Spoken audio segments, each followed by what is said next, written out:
Hello friends, chart गुरु में आप सबका स्वागत है।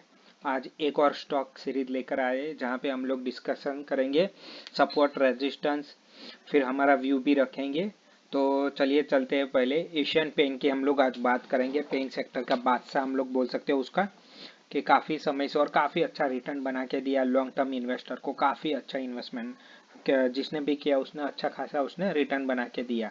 ठीक है, तो अभी हम लोग देखेंगे करंट सिनारियो और बात करेंगे क्या हमारे लिए अच्छा लेवल हो और क्या नहीं। फर्स्ट मैं आपको क्लियर करना चाहता हूँ कि ये फंडामेंटल नहीं है। तो फंडामेंटल नहीं है, सिर्फ टेक्निकल है। तो टेक्निकल में आपको बेनिफिट कहाँ पे होगा?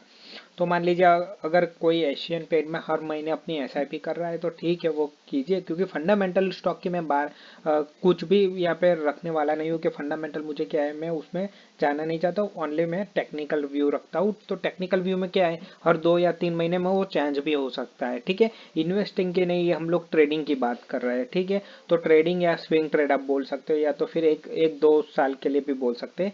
लेकिन हमारा लॉन्ग टर्म व्यू में क्योंकि टेक्निकल हर 5-6 महीने या तो 1-2 महीने में चेंज होता रहता है। ठीक है, मान लीजिए कि आपने यहाँ पे कोई टेक्निकल व्यू निकाला कि यहाँ से स्टॉक और नीचे आ सकता है। तो मान लीजिए कितना है, 3200 के आसपास है।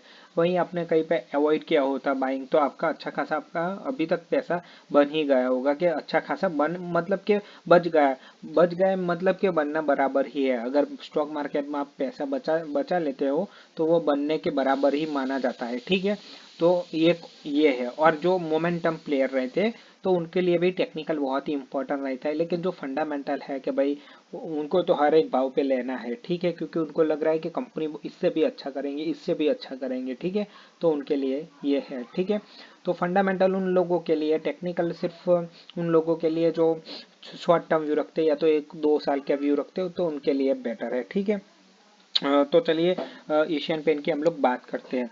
तो अगर मार्केट कैप की बात करूँ तो 2,71,800 के आसपास है। पी की बात करूँ तो 71.2 है, जो काफ़ी है। आरओसी और आरओई की बात करूँ तो 29.7 और 23% है। तो ये एक अच्छी कंपनी मान सकते हैं हम लोग। लेकिन प्राइस प्राइस टू अर्निंग 71.2 है, तो ये ज़्यादा भी है मेरे हिसाब से। ठीक है, अगर सपोर्ट की बात करूँ तो मेरा सपोर्ट तो फिलहाल कोई है नहीं, दिख नहीं रहा है। तो मैं शॉर्ट टर्म की बात कर रहा हूँ। रेजिस्टेंस है मेरे पास 2840, 2920 और 3015। 2840 है, 2920 है और 3015 है, या तो 20 भी ले सकते हैं आप। और ये मेरा मोटा मोटी रेजिस्टेंस है। ठीक है, अगर मैं देखूँ तो अभी मुझे बाइंग की अपॉर्चुनिटी में डेफिनेटली शॉर्ट टर्म के लिए मैं बाई नहीं करने वाला। क्योंकि ये सपोर्ट जो सारे सपोर्ट नीचे मुझे अभी फिलहाल नहीं देख रहा है, रेजिस्टेंस के ऊपर सारे रेजिस्टेंस है। और यहाँ पे आप देख सकते हैं कि एक ट्रेड लाइन है, तो ट्रेड लाइन भी ऑलरेडी ब्रेक कर चुका है। तो ये जो बाउंस हुआ है तो शायद ये सस्टेनेबल ना भी हो। क्योंकि अगर उसको सस्टेनेबल होना होगा तो पहले 3000 को क्रॉस करना पड़ेगा उसको, फिर हम लोग आगे देख सकते हैं। क्योंकि 3000 एक इम्पोर्टेंट लेवल है फिलहाल इसके लिए, जो उसके नीचे ही ट्रेड कर रहा है। ठीक है, अभी 2833 के आसपास है। ठीक है, 2830 रुपये के आसपास चल रहा है। ठीक है, और सिंगल डे की बात करूँ तो ये सिंगल डे का एनालिसिस है। तो आप देख सकते हैं कि क्लियर कट एक रेंज में ही पूरा मार्केट रहा है। आप आराम से देख सकते हो कि कहाँ से, अगर मैं इस रेंज को पकड़ूं तो ये आप लेकर चलिए कि 2021 में से 2021 से पूरा 21 भी निकल गया, 22 भी निकल गया और 23 भी मेरे हिसाब से निकल ही जाएंगे इसी रेंज में।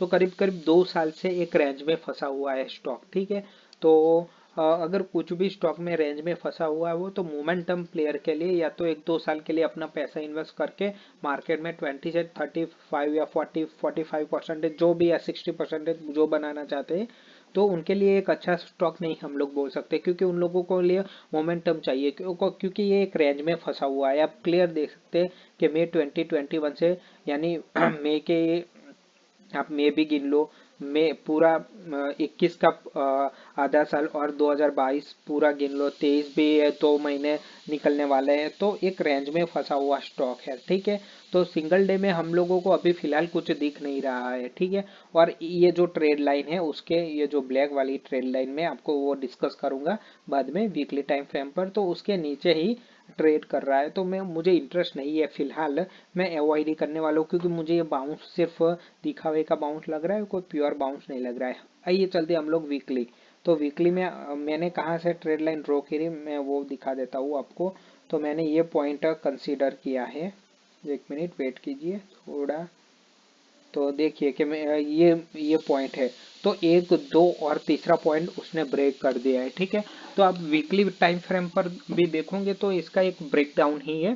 तो और ये अच्छा खासा मेजर सपोर्ट है, उसके नीचे भी अभी फिलहाल ट्रेड कर रहा है। ठीक है, तो वीकली बेस पे भी मुझे कुछ खास दिख नहीं रहा है। यहाँ पे डबल टॉप दिख रहा है एक, और ये दो, तो डबल टॉप पैटर्न हुआ है।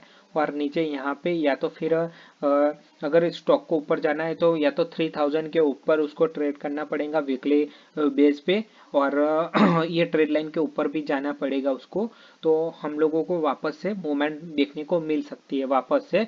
तो तीसरा टॉप शायद ये भी हो सकता है, 3000 क्रॉस करने के बाद हमें तीसरा यहाँ पे 3560 या 3600 के आसपास भी हम लोगों को देखने को मिल सकता है ये स्टॉक का प्राइस। तो एक बार 3000 क्रॉस करने दीजिए वीकली बेस पे, उसको क्लोज होने दीजिए, फिर आप 500-600 रुपये के लिए छोटा सा स्टॉप लॉस लगा के उसमें प्ले कर सकते हैं। तो वीकली बेस पे मैं फिलहाल अवॉइड ही करने वाला हूँ। ठीक है, तो मुझे इसमें अभी फिलहाल कोई मोमेंटम नहीं दिख रही है। अब मंथली बेस पे चलते हैं हम लोग। तो मंथली बेस पे भी सेम ही सिनारियो दिख रहा है। यहाँ पे डबल टॉप आपको दिख रहा होगा, देख लीजिए आप, ये डबल टॉप है, यहाँ पे रिट्रेस हुआ है डबल टॉप से। ठीक है, तो यहाँ पे भी आपको एक ब्रेकडाउन देखने को मिल रहा है। तो मोटा मोटी मेरा कहने का मतलब है कि अभी एशियन पेंट का अगर फंडामेंटल कोई है, उसका व्यू है, तो वो अलग बात है। मैं टेक्निकली की बात कर रहा हूँ। मुझे टेक्निकली अभी फिलहाल ये प्राइस ठीक नहीं लग रही है। हाँ, मैं महंगे में खरीदना चाहता हूँ और महंगे में मैं बेचना पसंद करता हूँ। ठीक है, मैं सस्ता बेच के फिर महंगे में या तो मेरा बहुत टाइम निकल सकता है, या तो टेक्निकली ऐसा होना चाहिए कि भाई हाँ, अभी ये प्राइस अच्छा है, यहाँ से मोमेंटम होगा, तो हम लोग वो पकड़ बेच सकते हैं। ठीक है, महंगा स्टॉक को महंगे में बेचना बहुत ही डिफिकल्ट है। ये सस्ता को महंगे में बेच सकते हैं, लेकिन मान लीजिए कि मुझे 200 रुपये और भी पे करने पड़े इस प्राइस से, तो मैं रेडी हूँ, क्योंकि उसमें मुझे मोमेंटम चाहिए, तो मैं महंगा को महंगा बेच सकता हूँ। लेकिन मान लीजिए जैसे कि यस बैंक में 200 में अभी 15 भी है, ठीक है, तो मैं 15-16 चल रहा है, तो यस बैंक को मैं 15-16 में भी खरीद कर कितने में बेच सकता हूँ, शायद 18 पीस, उससे ज़्यादा नहीं मैं बेच सकता। ठीक है, वो भी टेक्निकली होना चाहिए, अदरवाइज इसमें कुछ है नहीं। तो एशियन पेंट में भी सेम सिनेरियो कि मुझे प्राइस चाहिए, प्राइस अच्छी होनी चाहिए, तभी मुझे मोमेंटम मिल सकती है। ठीक है, अगर मोमेंटम ही नहीं है तो प्राइस का तो फिर या तो मेरे पैसे होल्ड रहेंगे, अगर मैं लॉन्ग टर्म इन्वेस्टर नहीं हूँ तो, तब की बात कर रहा हूँ। ठीक है, तो मेरे हिसाब से ये जो बाउंस दिख रहा है ये सिर्फ एक छोटा सा बाउंस है। हम लोगों को वापस से अगर नीचे लेवल मिल भी सकते हैं, अब देखते हैं, या तो फिर सपोर्ट यहाँ पे भी है, तो 2200 के आसपास भी हम लोगों को वापस से स्टॉक में गिरावट देखने को मिल सकती है, अगर 3000 के ऊपर क्लोज नहीं देता है। तो वीकली बेस पे मुझे 3000 चाहिए, ताकि मैं वापस से एक अच्छी खासी मूवमेंट प्राप्त कर सकता हूँ स्टॉक में। तो एशियन पेंट में मेरे हिसाब से अभी कुछ फिलहाल मुझे ये ठीक है, 2 दिन से 3 दिन से वापस एक, लेकिन मैं उसको एक बाउंस बैक ही समझ रहा हूँ। तो मेरे हिसाब से अगर कोई ट्रेड करना चाहता है, फ्रेश पोजीशन बनाना चाहता है, तो वेट कीजिए।